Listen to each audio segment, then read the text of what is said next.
everyone, it's Laura from Laura's Handcrafted Treats and Treasures. Welcome to or back to my channel. All right, I have this lovely October monthly that I'm working on. I'm almost completed, almost ready to share, but that's not what we're going to do today. Aha, teaser. All right, I need more of these pockets. And I had a bunch of them and I've used them. It's one of the things I like to go to fill in, you know, in my journals. So I thought, well, I'm gonna do this with you. I don't know if I've done this before in a video, but I thought I'm gonna do this with you. So I have picked some of the October monthly paper. This came from the Flutterby Dreams kit on Ko-fi for Amanda. Create with Scrimping Mommy. As always, I will have all of her links in my description box. So what we're going to do is I have printed these double-sided. Now this can be used with any paper, but it's really nice to use up some scraps. And I actually did find some scraps. And then what I'm going to do here is I'm going to cut what I need for front and back. And then I'll have a little bit left over, and then this can become a tag. So the first thing that we're going to do is we are going to cut 2-inch strips. And I better do it this way. So I'm going to cut 2-inch strips. And I'm going to need 4 of them.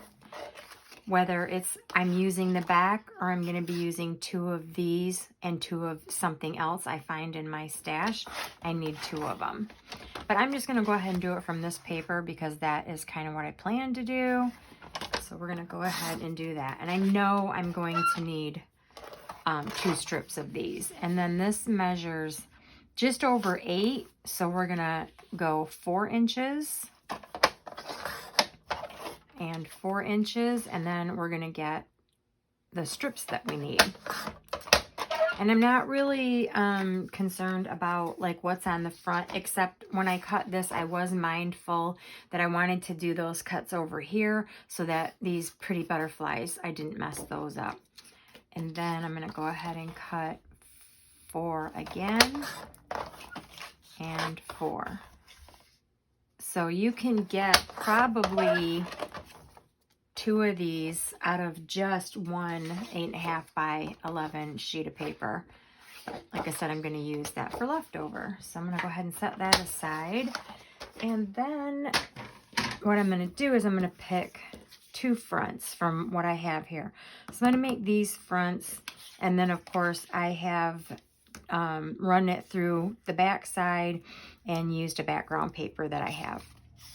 And then what I'm going to do before I start to put them together, so I'm going to have to think about this, and that is going to get covered up. Which one do I want not covered up? I think I don't want that one covered up, so I'm going to switch the order in which that goes. Now you can do anything. You can do book pages. You can do anything. In fact, I have some book pages I have all cut up and ready to go. So what I'm going to do is kind of bring these in, and I did book page, dictionary page, then book page, dictionary page. Now you can always switch these around. So what if I wanted to take that dictionary page, which now that I'm looking at it, I think is kind of cool. And I want to be neat if I had cut out in a butterfly or something where it would see the butterfly. But anyway, I'm going to go ahead and do this. I think I like this. I think I'm going to do this. Okay. Yeah, I'm going to switch that out. And that would go underneath like this.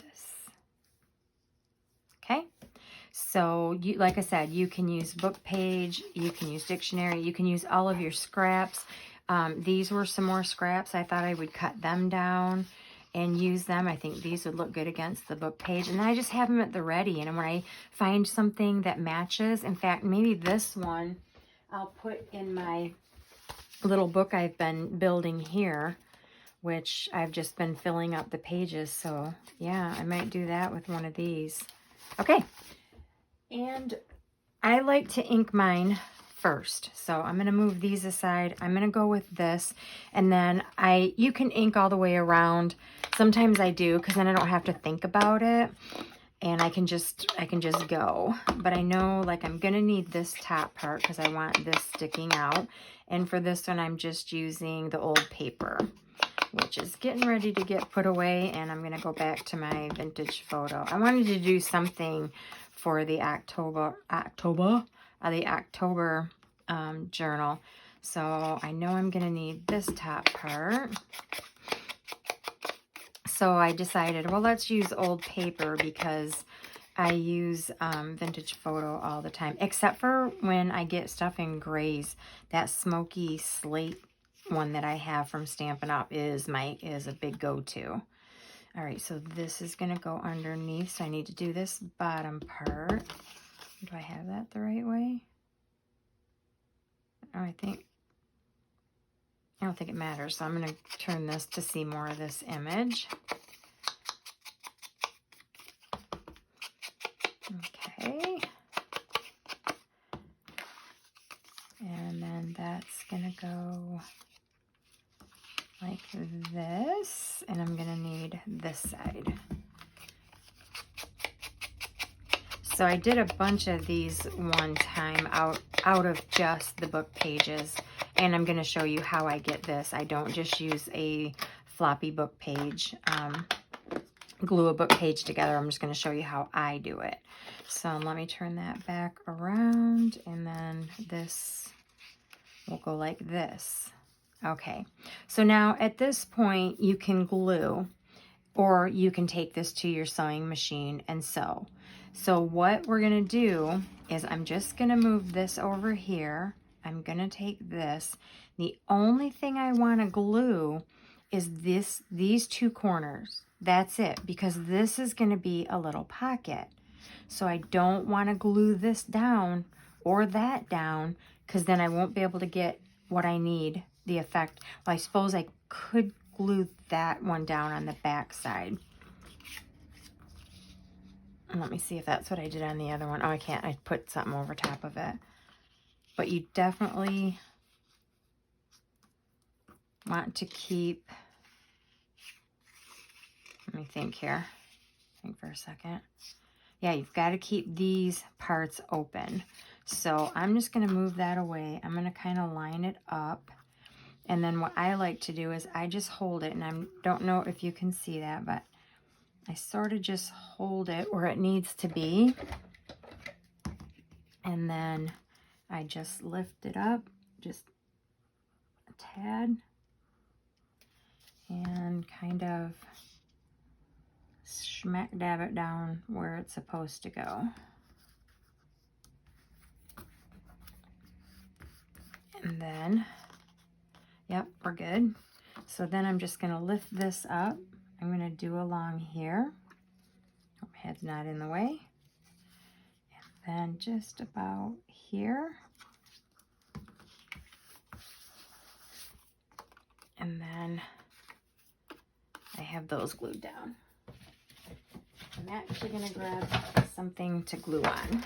I don't like glue on my mat. Okay, so that's glued down, leaving this little pocket open. Then I'm going to bring over, and the thing to keep in mind is whichever opposite pieces you're using, you know, to the purple or this, they go opposite of one another. It's just how you lay them. So now this one is going to go here. So I'm basically going to do the same thing because this has to go on the top. We're going to leave that pocket. So I'm just going to add a little glue here. Get it lined up.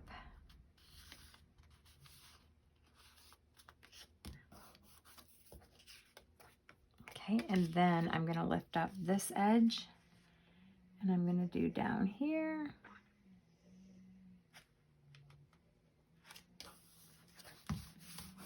Okay, there we go. I have a little pocket here. I have a little pocket here. Now I'm going to take my very last piece, which is the one I inked, and then this will go slip through on the bottom, and this will be on the top. Okay, did you see how I did that? Super easy, super quick. Then I'm just going to do the same thing. I'm going to throw a little glue there and get it lined up very nice and neatly. And then I'm going to glue. Need my pocket here, so don't glue that down, but I can glue these two edges down. Here and here. Okay. All right, so I have them all glued down, and I have all my pockets where they're supposed to be, I think. And then I can go back, always go back and do a little bit more gluing. Like I could throw some glue over in this corner now, because it's underneath. It's not on the top where I need my pocket.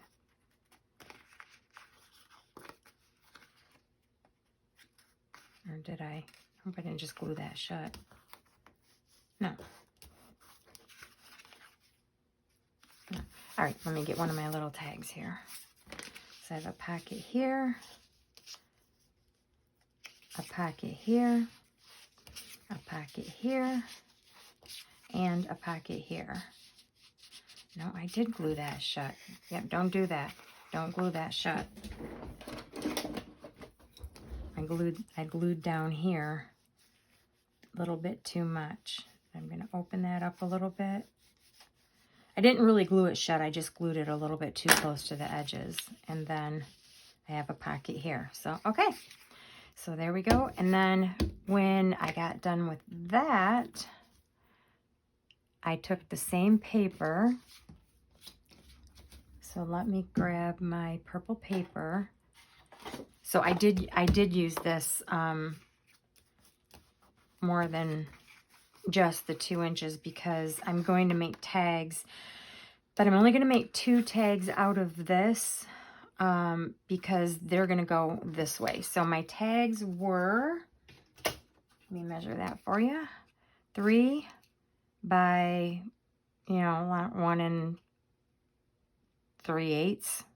You can make it 1 1/4. It's fine. So I'm going to go ahead and get those done. So let's see,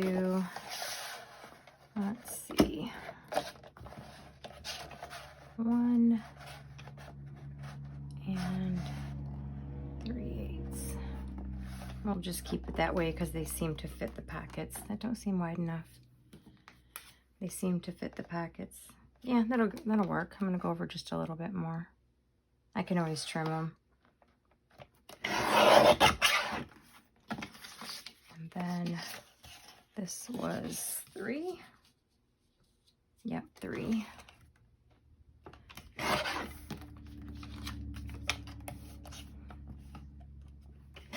Okay. And then I just took my handy dandy little corner guide here.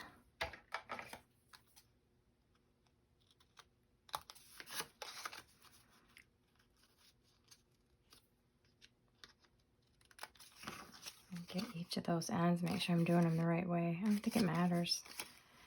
Okay, so I'm going to go ahead and do that edge. Keep cutting it a little bit more each time I do it to make a new one. Okay, and there we go. Then I'm going to get my chomper and do my corners. I do the little tiny corners.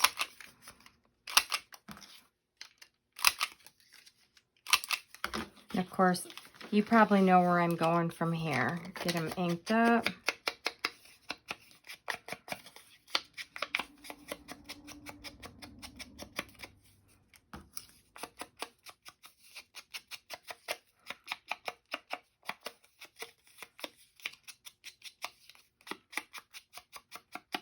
Okay, and then this would go here, This would go here.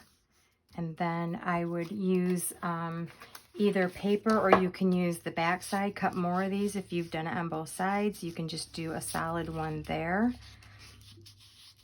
which I might do. Oh, that's where I didn't glue it. Down there. Glue that up. But anyway, you get the idea. And then you have all of these pockets. Now, the one thing I do like to do with these is I take a piece of backing, and it could be just a book page. You don't have to use up your good paper. But what I do is I take that, and this ends up being a 4 by 4. So let's just cut one of these down. And the reason I do this is that when I put the pocket in the book, and I learned to do this because when I put the pocket in the book, it kind of catches. I'm going to cut that a little bit lower than the 4 by 4. I always do that. I don't grab onto the... Okay, so I'm going to cut that a little bit lower. But when you go to put your tag or whatever inside, sometimes it gets caught right there. And I don't like that. So I'm going to decide this is going to be the way it goes in. And then what I do is I just glue this to the back. Let me get my book. Doesn't have to be anything fancy smanchy. You can just use regular, thin copy paper. I wouldn't use anything real thick because I learned too, the thicker pieces that you use, the thicker your pocket becomes. So then I just try to get that close to the top, get that glued down, and then that way when I go to put a tag, when I put it in a book or a journal, for instance, this one, if I were to put this in the journal, which way did I have this? Oh, right this way. If I'm going to put this here, then my tags will slip right in and out my paper. So yeah, aren't those cute? So okay, I'm gonna do a bunch more of those, get a bunch of them done and ready to go. I found paper from, this was another one I did with the October J.O.Y, another color, and I'm gonna do those. And then I found some scraps from, let's see, this would be January J.O.Y, I believe. So I'm going to put those like that. No, like that. And you can play around with it to see which images you want to show. Like I said, I could do this one. But yeah, that's a great way to use up some scraps. And now you can make these different sizes. So this could be a 3 by, say you made your longest one 3, it could be smaller or it could be bigger. You could do it 5 by 2 if you want your pocket bigger. But I find that these work pretty nicely with the journals that I work with. So I hope you found that enjoyable, and make yourself some little pockets and little tags, and you can embellish them any way you want. All right, everyone. Well, thanks for tuning in, and we will get back to this very soon because I'm very close. Have a great day. Bye.